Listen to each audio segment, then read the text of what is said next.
que não fica nada encoberto sem que não seja revelado. Então, hoje aqui, eu fui surpreendido de estar diante do presbítero que foi assediado, molestado, não foi assediado, molestado sexualmente por outro presbítero dentro das dependências do Templo Central, onde ele afirma aqui que esse presbítero era parente do atual gestor da Igreja Evangélica Assembleia de Deus. Trarei aqui também agora já o relato desse escândalo de molestamento sexual por um presbítero contra esse presbítero. E conforme ele mesmo diz, que a opressão, as injustiças, as perseguições foram tão grandes contra ele, que ele já estava decidido a dizer que a bicha, conforme as palavras dele, era ele e não o molestador sexual. A igreja precisa saber, não somente este caso, como muitos outros, qual o tratamento que esse ministério tem dado. Porque são coisas que ficam cobertas, encobertas, compreendeu? Mas no tempo certo Deus tira o lençol. Estávamos passando na cidade de Vitória e de repente começamos a conversar com esse irmão, com esse presbítero, e de repente ele começa a relatar tudo que se passou com ele. Sabíamos desse escândalo, sabíamos desse relato, mas jamais pensaríamos que um dia iríamos nos encontrar exatamente com a vítima desse molestamento sexual de um presbítero contra esse presbítero. Está aqui para vocês, mostrando aqui as credenciais dele como presbítero, um homem honrado, um homem humilde, mas sincero, filho de pastor, filho de um honrado pastor. Então assistam aí, meus irmãos, e pasmem os senhores. Coisas como essas aconteceram e ainda acontecem. E nós não ficamos sabendo, a menos que alguém relate. Mas esse relato, com certeza, e esse encontro foi promovido por Deus. Porque eu vou repetir, nada, absolutamente nada, fica oculto que não seja revelado. Oi, irmão Arivaldo, e hoje você deixou a IEADPE, apesar de ser a igreja de suas origens. Qual a razão de você ter deixado, meu irmão? Eu deixei a IDPE, teve várias razões. Quando eu tive um problema, a verdade tem que ser dita, eu tive um problema matrimonial. Eu passei por uma traição conjugal. Está no estatuto da igreja que o cônjuge fiel não sofre nenhum retrimento. Mas a minha ex-esposa nada sofreu e eu comecei a padecer e pagar pelos erros delas. Então eles me afastaram de toda a posição, não me tiraram do cargo, mas me tiraram de frente de todas as coisas. E aí comecei a sofrer perseguição através disso. Então o que acontece? O que aconteceu com isso comigo foi isso, tá entendendo? Então eu naquela época já estava com 10 anos trabalhando na obra de Deus, há 10 anos fora de mercado, de trabalho, não sabia como recomeçar a minha vida, mas eu erguei minha cabeça, tá entendendo? Tive que fazer um curso de vigilante para trabalhar nessa área de segurança e comecei a ganhar o pão de cada dia. O que acontece? Indo para Recife, fazer um curso, né, uma reciclagem na Nordeste, então eu precisei de pernoitar lá no Templo Central. Como eu ainda estava um obreiro ativo, apresentei minhas credenciais e eles me deram para me pernoitar lá. Só que durante a noite, quando eu estava dormindo, um camarada que é cunhado do pastor Ailton, casado com a irmã dele, quando foi à noite, eu cansado depois de um grande exercício na Nordeste, ele entrou no meu quarto onde eu estava dormindo e quando eu me acordei, esse cara estava me bullyando. Eu peguei sobre o braço dele, acendi a lâmpada e perguntei quem era ele. Não sei se verdade ele falou. Ele disse que o nome dele era Alberes, tá entendendo? Que inclusive ele era presbítero da igreja e nessa época ele era responsável às chaves todinha do Templo Central. Então ainda pensei de arrastar ele até a varanda do alojamento, lá do terceiro andar, e atirei ele embaixo. Mas eu pensei que isso ia causar muitos danos na igreja e a minha pessoa também. Então resolvi não fazer isso. Mandei um dos porteiros que trabalhava embaixo fazer um registro para mim dessa ocorrência. No dia seguinte eu comuniquei ao pastor, a um presbítero, um irmão lá que eu não estou lembrado o nome dele. Ele encaminhou o pastor. Eu fui para o curso da Nordeste, novamente ele me chamou quando eu voltei, tive uma breve reunião com ele E ele falou para mim: se você não conseguir provar que realmente essa acusação que você está fazendo contra esse presbítero é muito forte, se você não conseguir provar, você pode sair daqui algemado. Eu disse para os pastores presentes, eles reuniram uns 4, eu disse: olha, eu posso sair daqui algemado, mas eu saio como homem. Então, o pastor Ailton Júnior disse assim: vamos botar ele para contestar com ele. Aí o pastor Júnior disse: não, vamos fazer isso não, vamos ouvir o outro lado, depois se ele negar as acusações do presbítero Edivaldo, então nós vamos botar os dois para contestar. Ouviram eles à parte. Quando ouviram ele lá, ele não segurou diante das acusações. Eles voltaram para mim, o pastor Ailton disse para mim: infelizmente, ele não conseguiu sustentar-se das suas acusações. Então disse: você vai para a Vitória. Agora, se esse assunto vazar lá em Vitória, eu vou tomar uma atitude contra o seu presbitério. Eu passei muitos anos aqui sofrendo, calado, e nada disse, nada falei dessa situação, tá entendendo? Me contive até agora calado, tá entendendo? Mas o que houve comigo, isso foi uma perseguição por causa de um parente deles, né? Um sem vergonho, um homossexual, tá entendendo? Provado. E era presbítero da igreja na época. Parente de quem, repito? Do pastor Ailton, casado com a irmã dele. Casado com a irmã do pastor Ailton José Alves. Irmão Edivaldo, então me diga. Eu já sabia dessa história, mas não sabia eu que estava diante da vítima de assédio sexual. Não é? Então, você disse de início que pelo fato de sua esposa lhe trair, você foi tirado de campo, tirado de ação na igreja. Você foi considerado como uma pessoa indigna de estar trabalhando na igreja, tá certo? Eles começaram a lhe escantear, que é o que eles fazem. Mas esse presbítero, como você disse, casado com a irmã de quem? Do pastor Ailton, lhe assediou sexualmente e você falou para eles, para a direção, e eles mandaram que você calasse? Mandou que eu me calasse, disse que se esse assunto vazasse em Vitória, eles iam tomar uma atitude contra o meu presbitério.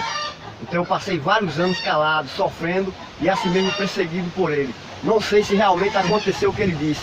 Quanto a ele, vou afastar ele do cargo e vou disciplinar dele. Não tomei conhecimento se houve disciplina desse rapaz, se não houve, também se não me interessa, tá entendendo? Eu só sei de uma coisa, que eu venho sofrendo e até hoje sofro por causa dessa perseguição. Não faço parte mais da Assembleia de Deus de Recife, não quero corja com esse pessoal de jeito nenhum. Estou falando unicamente a verdade. Deus sabe, Deus está presente aqui. Isso que eu estou falando, sou muito homem para afirmar aonde Ele quiser.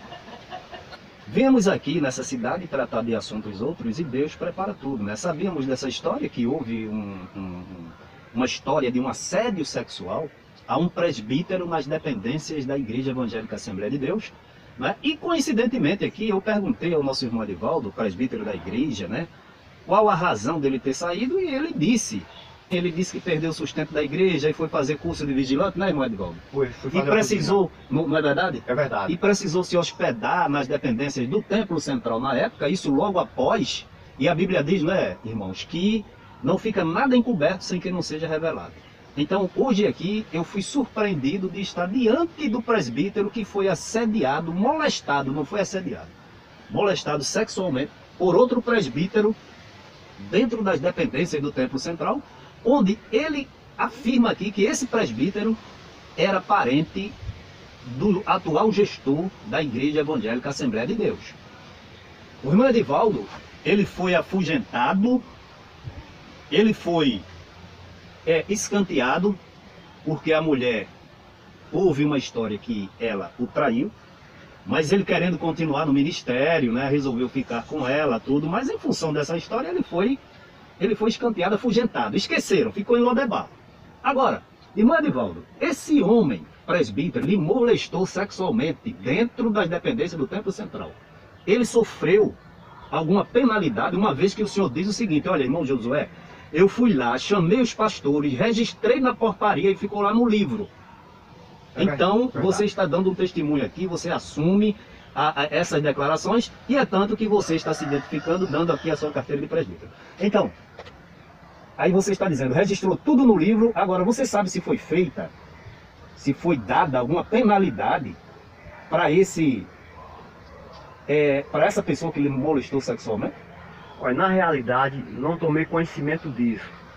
Segundo me falou o pastor José Ailton, que ia tirar ele das funções que ele tomava conta na época das chaves, ali, entendendo, de costume. Tem até uns policiais também que não gostavam dele, que ele costumava chegar pelas altas madrugadas para observar o serviço dos outros, para entregar ao pastor Ailton. Então, quando alguém souberam disso, ficaram surpresos e felizes porque estava acontecendo com ele. Então, na realidade, houve uma tentativa de suborno, tá entendendo? Ou seja, ele ofereceram dinheiro? Ofereceram o carro dele na época. Para você? Foi, só tem um carro ali vermelho no estacionamento, pertence a ele. Esse carro pode ter seu. Fica calado. Mas quem disse isso para você? Quem falou isso para mim, no momento eu não estou lembrado, mas foi um irmão que trabalhava, que hoje ele é evangelista aí. Nessa época ele era presbítero, tá entendendo? Da igreja. Ele disse: ó, irmão, fica calado, isso não vai dar certo para tu. E então tentou me subordinar, dizendo que ele poderia ganhar aquele carro, e ele era uma pessoa boa, e eu poderia ser muito ajudado. Aí eu disse para ele: irmão, eu não troco a minha honra por nada, tá entendendo? Ele pode me dar dinheiro em pó, mas essa situação eu vou levar ao conhecimento da igreja. E fui decepcionado, porque eu fui com a intenção de ajudar a igreja, tá entendendo? Mas quando eu falei a situação, eu vi, chegou um momento, meus irmãos, que deu vontade de dizer quem era o bichola era eu. Para mim sair da situação. Chegou um momento de dizer assim, cheguei e pensei assim: não, irmão, para com isso.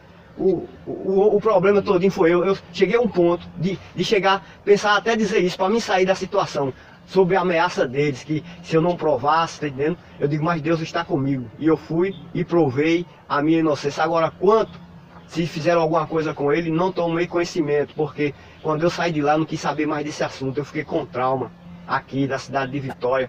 Passei muito tempo trabalhando com o pastor Pedro Lino de Souza, tá entendendo? Depois chegou o pastor Anísio Francisco, tá entendendo? Trabalhei com ele, contei para ele essa história para o pastor Anísio Francisco. Ele disse: olha, meu filho, eu vou lhe ajudar. E realmente o pastor Anísio, na época, começou me ajudando, me colocando em algumas escalas de culto.